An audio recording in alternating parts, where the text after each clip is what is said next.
Kata Nabi, kalau sholatnya ingin sempurna dimulai dari wudhu. Yang pokok dalam wudhu itu ada 4. Sisanya sunnah. Awas, kalau yang 4 ini tidak sempurna maka batal wudhunya. 1. Faghsilu wujuhakum, basuh wajahnya. Kalau disebutkan wajah dalam bab wudhu, itu tidak ada yang lain kecuali bagian tampak muka, gitu ya. Kalau yang punya jenggot, itu termasuk janggutnya di selai-selai. Sifat wudhu cuma ada 3. 1, pakai keran. 2, pakai gayung. 3, air yang mengalir.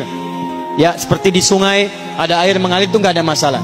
Tapi kalau menggunakan gayung atau semisalnya, Nabi itu diriwayatkan dalam hadis itu sangat menghemat air.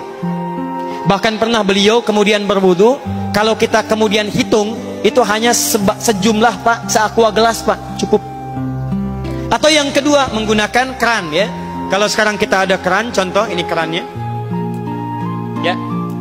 Kerannya agak tinggi sedikit. Dan kita sesuaikan. Ambil airnya.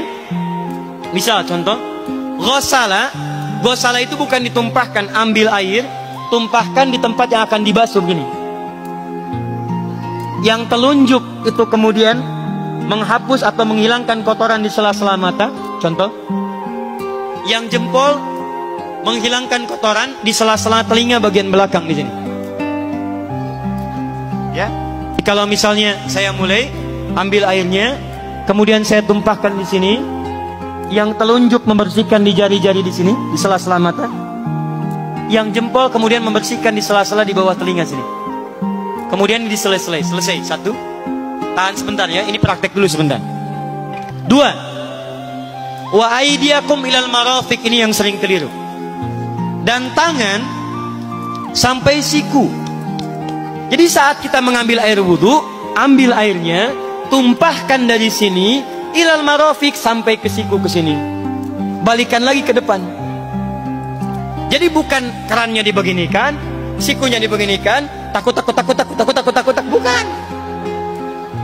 Jadi bukan siku diteruskan ke bawah. Yang tepat itu ambil airnya, kemudian basuh dari sini sampai dengan ke sikunya. Hati-hati, ini ada maknanya. Dan jika benar di hadis Muslim, jika orang wudunya benar seperti ini, maka bersamaan dengan jatuhnya air wudhu itu, jatuh pula dosa-dosa dan kotoran yang melekat pada anggota tubuhnya. Tidak cukup dengan amin, nanti kita lihat dulu. Tangan selesai, pindah kemana? Bukan ke rambut, tapi kepala. Jadi dalam bab wudu yang diusap bukan rambutnya, kepalanya. Itulah keadilan Allah. Kalau yang diusap kepalanya, semua manusia yang hidup pasti punya kepala. Tapi kalau yang diusap rambutnya, ada ketidakadilan, karena tidak semua orang punya kepala, punya rambut. Tuh. Nah sekarang lihat sini. Ketika kita diminta mengusap kepala, bahasanya masaha. Masaha itu begini. Ini saya punten. Bismillah. Gini ya. Ambil airnya, tumpahkan, baru kemudian diusapkan ke kepalanya. Paham ya? Kalau yang ghasala, ambil, tumpahkan di tempat yang akan dibasuh. Tapi kalau masaha, hati-hati. Ambil airnya, tumpahkan, baru diusap. Jadi bukan diambil air, tumpahkan di kepala begini. Yang dibasuh kepalanya bukan rambutnya. Jadi kalau ada laki-laki sudah dandan, sisiran, rapi, tiba-tiba keran dibuka, yang diusap cuma rambutnya, ulak. Itu batal wudunya. Tidak sah. Terus diulang. Terakhir kaki dibasuh sampai dengan bagian mata kakinya, dan ini tidak perlu saya terangkan karena mudah bagi kita untuk mempraktekannya. Tapi yang ingin saya jelaskan satu ini saja. Perhatikan baik-baik. Yang 4 ini wajib wudu. Tambahannya sunnah. Niat dimasukkan dalam wajibnya. Lihat sini. Kumur-kumur sunnah. Telinga sunnah. Istinsyak sunnah. Yang 4 ini wajib. Tapi terlepas dari wajib dan sunnahnya, perhatikan baik-baik. Kenapa ini disebut dengan wudu? Dan hebatnya Al-Quran mengistilahkannya dengan tohara. Tohara. Apa itu tohara? Apa itu suci? Tohara. Apa itu tohara? Suci. Apa itu suci? Tohara. Ada tohara, ada nadhafah, itu beda. Kalau nadhafah, bersih luarnya, tapi belum tentu bersih dalamnya. Bisa jadi luarnya bersih, tapi dalamnya najis. Misal, hewan yang paling najis apa? Yang haram. Misal hewan tadi itu, hewan babi misalnya, misal dibersihkan, dimandikan, disisir sampai bersih. Bersih tidak? Bersih, bersih. Tapi halal tidak? Suci tidak?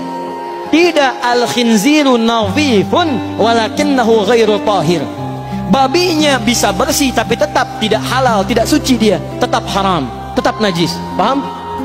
Tapi kalau bersih luarnya dan suci dalamnya, maka kalimatnya berubah dari nadhafah jadi taharah. Taharah. Orangnya disebut dengan tahir. Kalau rajin dikerjakan disebut dengan mutatahhir. Wudu dalam Quran disebut dengan taharah. Seakan-akan memberikan pesan, maaf, orang yang wudu itu bukan hanya bersih fisik luarnya saja. Jadi kalau orang wudunya bersih, bukan cuma wajahnya yang bersih. Kalau wudunya benar, bukan kotoran di tangan saja yang hilang, tapi mohon maaf, fisik dalamnya itu ikut suci. Fungsi tangannya jadi bersih, fungsi wajahnya jadi bagus, fungsi lisannya jadi bagus. Makanya kata Nabi, kalau orang benar wudunya bersamaan dengan air wudu yang menetes, maka tumpahlah kotoran-kotoran di bagian fisik-fisik tubuhnya. Jadi kalau kita benar wudunya kumur-kumur, kukumur, masukkan misalnya, masukkan, keluarkan, bersamaan dengan keluarnya air itu, maka kotoran-kotoran di lisan pun ikut keluar. Tangan dibasuh, bersamaan dengan dibasuhnya tangan, fungsi tangan yang kotor-kotor itu ikut hilang. Hadis Muslim. Makanya orang yang setelah selesai wudu dia berdoa, apa wudunya? Apa doa wudunya?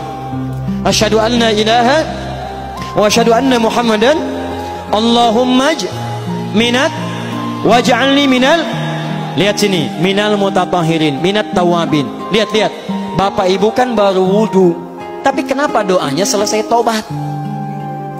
Allahumma ja'alni minat tawabin. Ya Allah, jadikan saya termasuk orang tobat.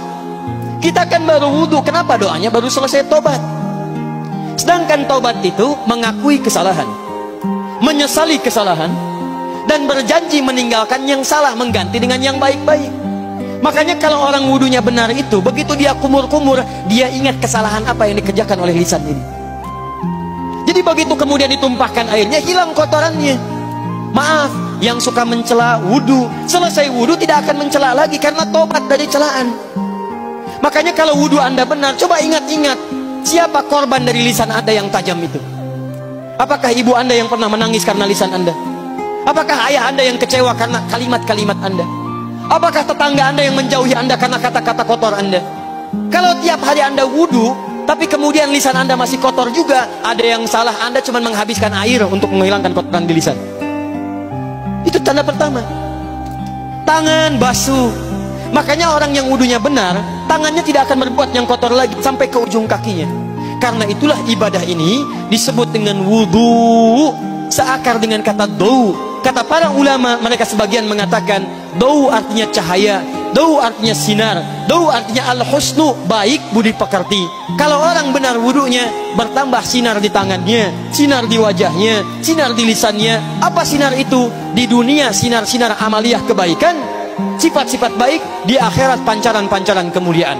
Satud'a ummati yaumal qiyamati ghurral muhajjalin. Akan dipanggil umatku di hari kiamat dengan banyak cahaya melekat di tubuhnya. Tangannya ada cahaya, matanya ada cahaya, wajahnya bercahaya, kakinya bercahaya. Cahaya apa itu? Kata Nabi, min atharil wudu, dari bekas wudunya. Jadi kalau kita benar wudunya, itu kita jadi orang baik. Ada cahaya kebaikan dalam diri kita. Itu yang disebut dengan tawabin. Makanya kalau Bapak Ibu tiap hari wudu, Allahumma ja'alni minat tawabin, tapi mulut tidak tobat, tangan tidak tobat, kaki tidak tobat, ada yang salah dengan wudunya. Waj'alni minal mutatahhirin, jadikan saya orang bersih dan suci. Jadi kalau selesai wudu, pakaian bersih, wajah bersih, tangan bersih. Ini pakaian bersih, pakai jas, pakai dasi, tapi tangan tidak bersih, korupsi juga, mencuri juga, menipu juga, ada yang salah dalam wudunya. Kalau kita bisa mengerjakan wudu ini dengan baik, maka naik status kita. Disebut sebagai, langsung oleh Al-Quran, disebut hamba yang dicintai oleh Allah Subhanahu wa ta'ala. Quran surah kedua Al-Baqarah ayat 222. Saya tutup.